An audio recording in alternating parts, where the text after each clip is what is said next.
Okey, tuan-tuan dan puan, kita dah tahu ada 4 cara manusia memproses maklumat. Yang pertama adalah auditory, yang kedua adalah visual, yang ketiga adalah kinestetik, yang keempat adalah digital. Dan sekarang saya nak share dengan tuan-tuan dan puan-puan bagaimana untuk membina pembentangan yang berpengaruh dengan meraihkan keempat jenis audien ini. Alright. Tuan-tuan dan puan-puan, setiap perkara mesti ada struktur, setuju? Rumah pun mesti ada struktur. Kalau rumah tidak ada struktur, maka bukan rumah namanya. Sama juga dengan pembentangan, tuan-tuan dan puan.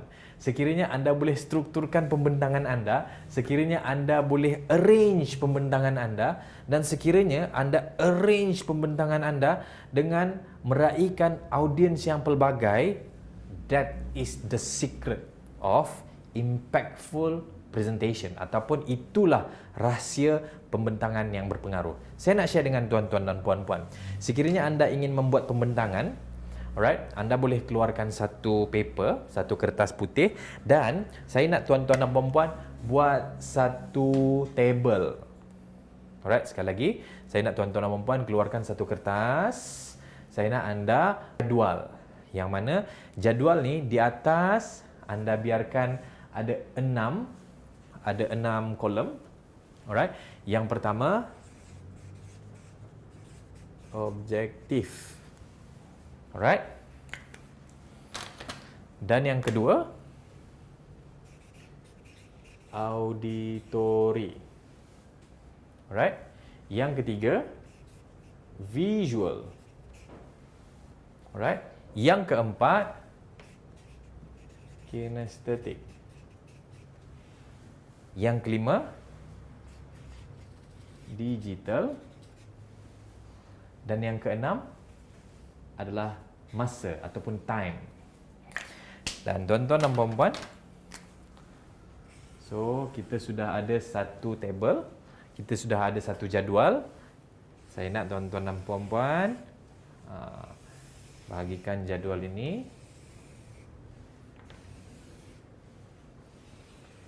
Sekali lagi, T yang di hujung adalah time ataupun masa.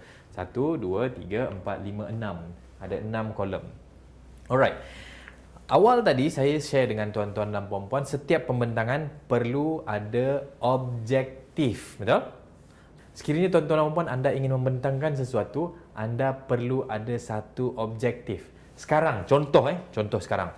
Objektif saya adalah untuk berkongsi dengan anda apakah 4 jenis audience. Alright. Ini adalah untuk educate. Alright. So objektif saya untuk educate. So saya punya topik adalah 4 jenis audien. Apa yang saya nak, message yang saya nak sampaikan? 4 jenis audien. Anda boleh senaraikan tadi? Okey, kita ulang sama-sama. Ada 4 jenis audien ataupun ada 4 cara manusia memproses maklumat. Yang pertama apa dia? Very good, auditory. Yang kedua, visual. Yang ketiga, kinestetik. Dan yang keempat, digital. So, itu adalah message yang saya nak sampaikan ataupun objektif yang saya nak sampaikan pada tuan-tuan dan puan tadi. Topiknya adalah 4 jenis audien. Dalam topik ini, tuan-tuan dan puan, dalam topik ini, untuk orang-orang auditory, saya raikan dengan bercakap secara terus. Bercakap secara terus. Untuk orang-orang visual, selalunya untuk program-program yang berkongsi tentang 4 jenis audien, saya akan bawa ataupun saya akan share dengan audiens saya dengan menggunakan PowerPoint. So, orang-orang visual suka tengok gambar, orang-orang visual suka tengok visual ataupun yang seumpama dengannya. So, orang-orang visual selalunya saya akan mempersembahkan presentation saya untuk 4 jenis audien ini dengan menggunakan PowerPoint. Dan yang ketiga, untuk kinestetik, saya buat apa? Very good. Saya suruh mereka salin. Orang-orang kinestetik, ingat, mereka suka pergerakan dan mereka suka feel, mereka suka experience. So, selalunya dalam nota yang kita berikan, jangan berikan satu nota yang sudah diisi penuh. Jadi, kita perlu biarkan nota itu kosong supaya orang-orang kinestetik boleh salin. Right. Salin nota. Dan yang untuk orang-orang digital, tuan-tuan dan puan, untuk orang-orang digital, ingat lagi tuan-tuan dan puan, orang-orang digital peka terhadap nombor, betul? Very good. So, dalam topik ini, apakah nombor yang anda lihat? 4. Very good. So, 4. Okey, contoh. Contoh lain Contoh lain yang saya nak share dengan tuan-tuan dan puan dalam Alvikain Session Plan, ini adalah Alvikain Session Plan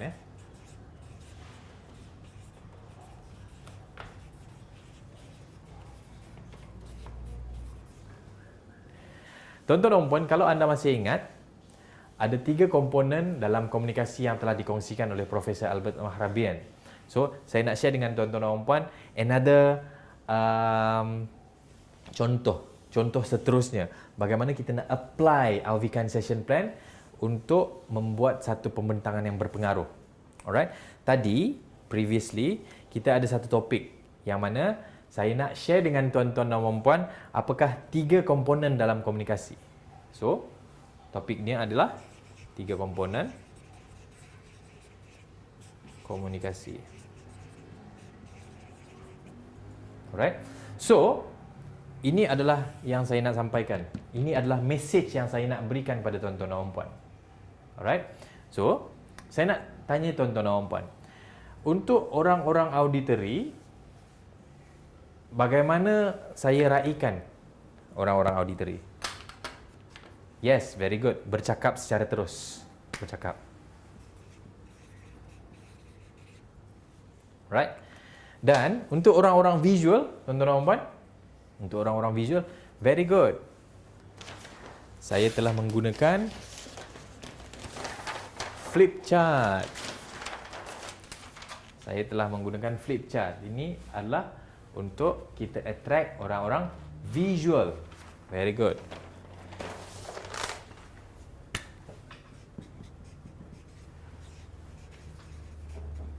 Ataupun macam biasa, PowerPoint. Ataupun sebagai contoh, kita boleh tonjolkan video. Pun boleh, tak ada masalah tuan-tuan dan puan. Untuk orang-orang kinestetik, selalunya dalam pembentangan, saya akan minta mereka untuk salin nota. Alright. Dan untuk orang-orang digital, 3, very good.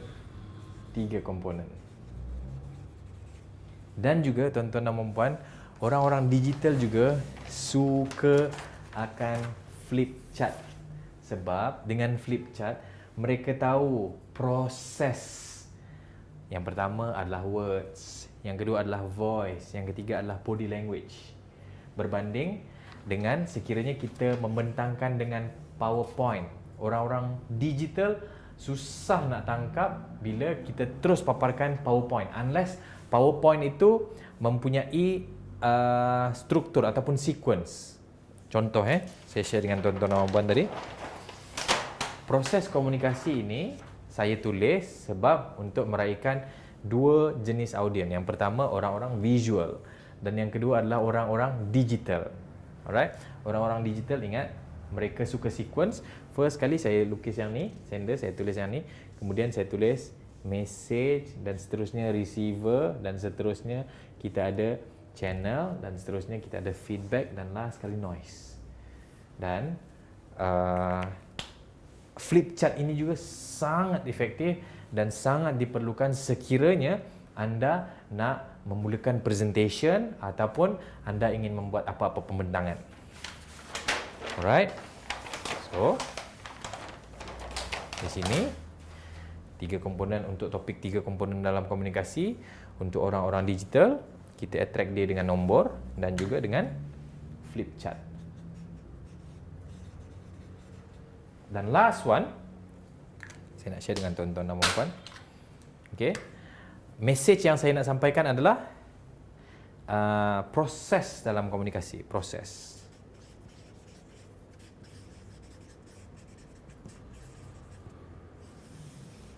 Alright. Ini topiknya tadi, setuju? So, untuk orang-orang auditory, saya buat apa? Very good. Saya bercakap secara terus. Untuk orang-orang visual, saya buat apa? Excellent. Saya lukis diagram di flip chart. Dan untuk orang kinestetik, anda boleh salin. Alright? So, mereka salin nota. Dan untuk orang-orang digital, 6 proses komunikasi. Ingat lagi? Ada 6 nombor. So, bila kita memenuhi jadual-jadual ini, tuan-tuan dan puan-puan, setiap apa mesej yang anda sampaikan, anda boleh isikan ini. InsyaAllah, ini adalah satu rahsia pembentangan yang berimpak tinggi dan berpengaruh. Dan jangan lupa, anda perlu tuliskan berapa time consume ataupun masa yang diambil untuk anda menerangkan mesej ataupun topik anda. Contoh, 4 jenis audien, selalunya saya akan terangkan dalam masa 3 minit. Untuk 3 komponen komunikasi, selalunya saya akan share dalam 2 minit saja.